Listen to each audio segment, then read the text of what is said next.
Bienvenue. On est constamment bombardé d'affirmations qui sonnent très, très scientifiques, surtout dans le monde du bien-être. Oui, booster votre immunité, éliminer les toxines, Voilà.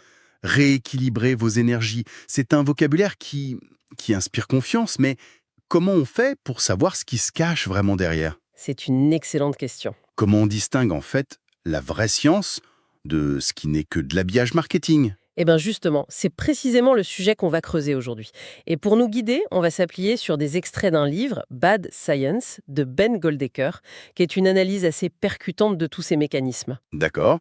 Notre mission du jour, si je comprends bien, c'est de démonter quelques mythes tenaces, oui.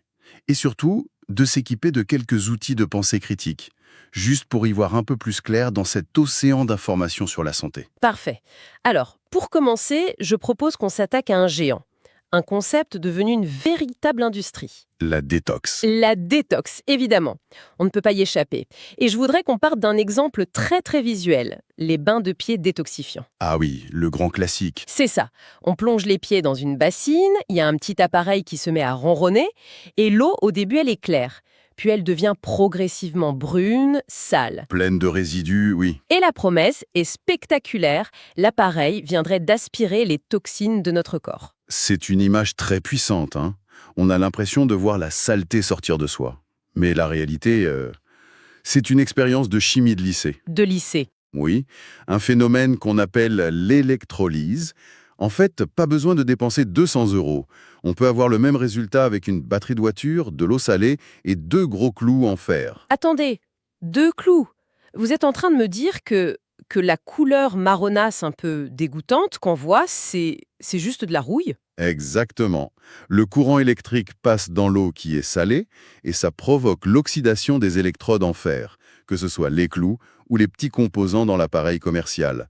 C'est de la rouille, ni plus ni moins. Mais comment on peut le prouver aussi simplement? Ah bah la preuve est d'une simplicité désarmante. L'expérience de contrôle, j'imagine, on fait tourner la machine, Sans y mettre les pieds, sans les pieds dedans, et là. et là, sans aucune surprise, l'eau devient tout aussi brune. La couleur vient de la machine, elle ne vient pas du corps. C'est fou. D'ailleurs, ce qui est fascinant, c'est l'utilisation du mot toxine. C'est un terme de génie d'un point de vue marketing. Ah oui, ça sonne médical, ça fait peur. Voilà, médical, dangereux. Mais c'est volontairement flou. Demandez aux fabricants de vous nommer ne serait-ce qu'une seule des toxines spécifiques que leur appareil élimine. Il n'y aura personne. Vous obtiendrez un silence très gêné. C'est un mot qui ne désigne rien de précis, mais qui évoque tout un imaginaire de pollution interne. D'accord. Bon, l'arnaque du banc de pied est assez grossière une fois qu'on a la clé. Mais il y a d'autres classiques.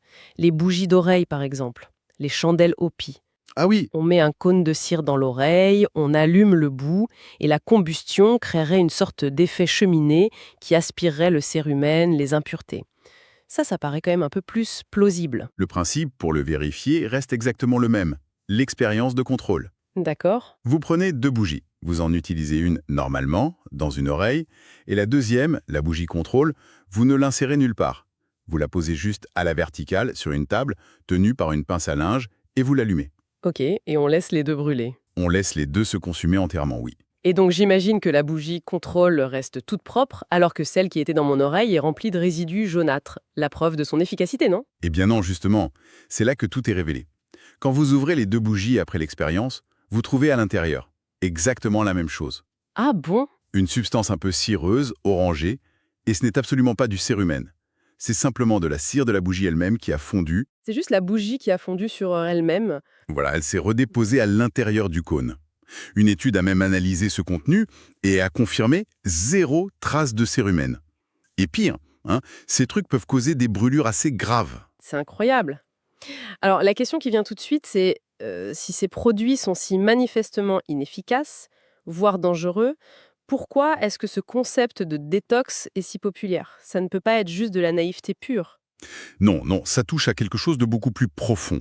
Détox, ce n'est pas un concept scientifique, C'est un concept culturel. c'est un concept culturel habillé en science. Ça fonctionne parce que ça répond à un besoin psychologique, social, qui est très fort, un besoin de purification.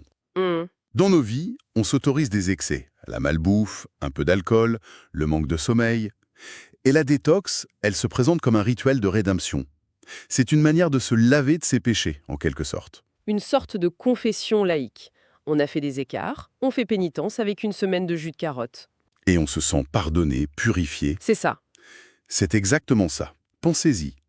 Quasiment toutes les cultures, toutes les religions ont des rituels d'abstinence et de purification. Le carême, le ramadan, Yom Kippour. Bien sûr. Ce sont des périodes de discipline, de recentrage.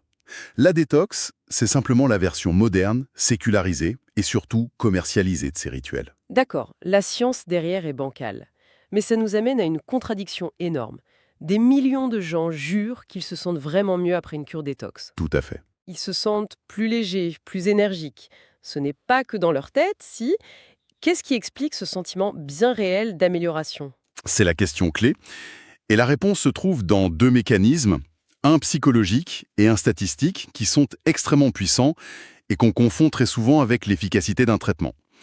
Le premier, c'est un concept statistique qui s'appelle la régression vers la moyenne. La régression vers la moyenne. Ça sonne un peu technique, ça. Mais l'idée est très très intuitive. Pensez au moment où vous décidez d'essayer un nouveau remède. C'est rarement quand tout va bien. Non, c'est quand on est au plus mal. Exactement, c'est quand les symptômes sont à leur paroxysme. Vous avez un mal de dos atroce depuis 3 jours, c'est insupportable, et là vous vous dites « Ok, j'essaye ce truc de magnétiseur, cette cure de jus. D'accord. » Or, par définition, un état extrême a une tendance naturelle à revenir vers un état plus moyen. Votre mal de dos allait très probablement commencer à diminuer de toute façon, simplement parce qu'il avait atteint un pic. Ah oui, je vois. Mais comme vous avez pris le remède au pire moment, votre cerveau fait une connexion de cause à effet. J'ai pris le remède et maintenant ça va mieux. Donc le remède a fonctionné. C'est comme le rhume carabiné. On se sent au fond du trou, on essaye une tisane un peu bizarre, et le lendemain on va un peu mieux. Et on attribue ça à la tisane alors qu'en fait c'était juste le cycle normal du rhume. C'est l'exemple parfait.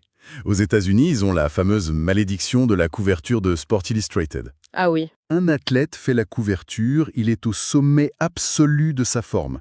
Et très souvent, ses performances déclinent juste après. Ce n'est pas une malédiction, c'est une pure régression vers la moyenne. On ne peut pas rester à son pic de performance indéfiniment. D'accord. Et le deuxième mécanisme, c'est l'effet placebo, j'imagine. Voilà, le plus connu. L'effet placebo. La fameuse pilule de sucre qui guérit. Mais on a l'impression que c'est un peu méprisant de dire c'est juste dans votre tête. C'est une vision très réductrice de ce qu'est le placebo. C'est un phénomène psychobiologique qui est bien réel et qui est incroyablement puissant. Ce n'est pas juste une idée. C'est tout le rituel, le contexte, l'attente qui entoure un traitement. Et les détails comptent énormément. Des études ont montré que 2 pilules placebo sont plus efficaces qu'une seule. Sans blague. Oui. Une injection placebo d'eau salée est plus efficace qu'une pilule parce que l'acte est plus spectaculaire, plus médical. La couleur des pilules, leur prix, la blouse blanche du praticien, tout ça module la puissance de l'effet. C'est donc le théâtre de la guérison, qui est lui-même thérapeutique. Il y a cette histoire incroyable, racontée par l'anthropologue Franz Boas, sur un Amérindien, Cassalide. Ah, l'histoire de Cassalide. Oui, elle est magnifique. Cassalide, de la tribu Kwakawakawaku, était un sceptique. Il était convaincu que les chamans de sa tribu étaient des charlatans. Il voulait le prouver. Il voulait le prouver, donc il a décidé de les infiltrer pour apprendre leur tour. Et il a découvert leur secret. Le chaman cache un petit bout de duvet dans sa bouche, il se mord la lèvre pour le faire saigner, et au moment clé du rituel, il aspire le corps du patient et crache le duvet ensanglanté. En prétendant que c'est la maladie qu'il vient d'extraire. Exactement. Il avait donc la preuve de la supercherie, sa mission était accomplie. C'est ce qu'il pensait. Mais un jour, une famille désespérée fait appel à lui. Ils ont entendu dire qu'il était un grand chaman. Leur enfant est très malade. Coincé, Cassalide se résout à exécuter le rituel qu'il a appris. Le fameux tour. Il fait le tour du duvet ensanglanté et, à son immense surprise, le patient guérit. Il a répété l'expérience plusieurs fois, avec succès, et il est devenu un chaman célèbre et respecté. Tout en sachant, lui, que sa technique était fausse. C'est un paradoxe incroyable. Il prouve que c'est faux, mais ça marche quand même. Ça montre la puissance de la croyance. Mais là, on reste dans le domaine du bénin. J'imagine que cette frontière devient beaucoup plus dangereuse quand on parle de maladies graves, non? Absolument. Et c'est là que la mauvaise science cesse d'être une curiosité pour devenir un vrai danger de santé publique. Et le cas des antioxydants, c'est une leçon d'humilité spectaculaire pour tout le monde. Pourtant, la théorie de départ, elle semblait en béton. Elle était plus que solide, elle était élégante, intuitive. Le raisonnement s'est fait en 3 étapes très logiques. D'abord, une observation. Les gens qui mangent beaucoup de fruits et légumes ont en moyenne moins de cancers et de maladies cardiaques. Ok, ça c'est un fait. C'est un fait. Deuxièmement, une hypothèse biochimique. Les fruits et légumes sont riches en antioxydants. Et on sait, en laboratoire, que les antioxydants neutralisent les radicaux libres, ces molécules qui endommagent nos cellules. D'accord. Donc l'hypothèse était, les antioxydants sont le principe actif protecteur des fruits et légumes. Et la troisième étape, la conclusion, elle semble couler de source. Si on prend ces antioxydants sous forme de compléments alimentaires, à haute dose, on devrait avoir une super protection. C'est ça. C'est un récit simple, puissant, presque un film de super-héros. Les gentils antioxydants contre les méchants radicaux libres. Exactement. Et l'industrie des compléments s'est jetée dessus. Mais la vraie science, elle ne s'arrête pas à une belle histoire. Elle doit la tester. C'est là que ça devient intéressant. Des essais cliniques à très très grande échelle ont été lancés. Des études rigoureuses, randomisées, contre placebo, sur des dizaines de milliers de personnes suivies pendant des années. Le test ultime. Et les résultats ont dû être Décevant. bien pire que décevants. Ce fut un choc sismique. Non seulement les suppléments d'antioxydants n'avaient aucun effet bénéfique, rien du tout, Rien, mais dans plusieurs études, ils ont augmenté la mortalité. L'étude la plus célèbre, sur des fumeurs en Finlande, a dû être interrompue. Les chercheurs se sont rendus compte, avec horreur, que le groupe qui prenait du bêta-carotène avait un risque de mourir d'un cancer du poumon supérieur de 18% à celui du groupe placebo. c'est terrifiant. On leur donnait quelque chose pour les protéger et en fait ça les tuait plus vite. Comment c'est possible? Ça nous enseigne une leçon fondamentale sur la complexité du corps humain. Le corps, ce n'est pas une éprouvette. C'est un système d'une complexité folle. Hmm.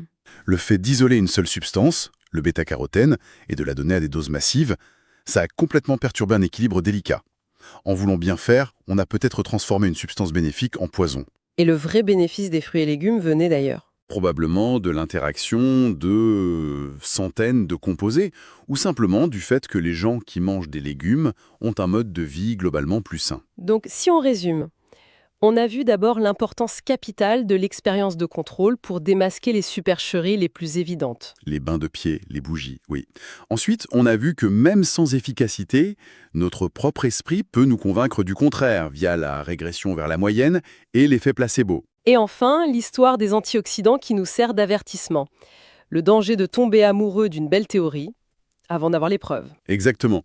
Une bonne idée en théorie peut être une catastrophe en pratique. Quelle serait la pensée finale alors à garder en tête après tout ça? Si on voulait conclure, on pourrait dire ceci.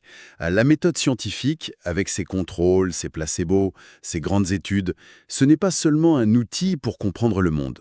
C'est peut-être, et avant tout, le système le plus ingénieux qu'on ait inventé pour se protéger de nous-mêmes, De nous-mêmes. de nos propres biais. Notre cerveau est une machine à créer du sens, à voir des liens de cause à effet partout, même là où il n'y en a pas. C'est un formidable outil, mais il nous trompe constamment. La science, en fait, c'est le garde-fou qu'on a péniblement construit pour ne pas être dupe de notre propre intuition.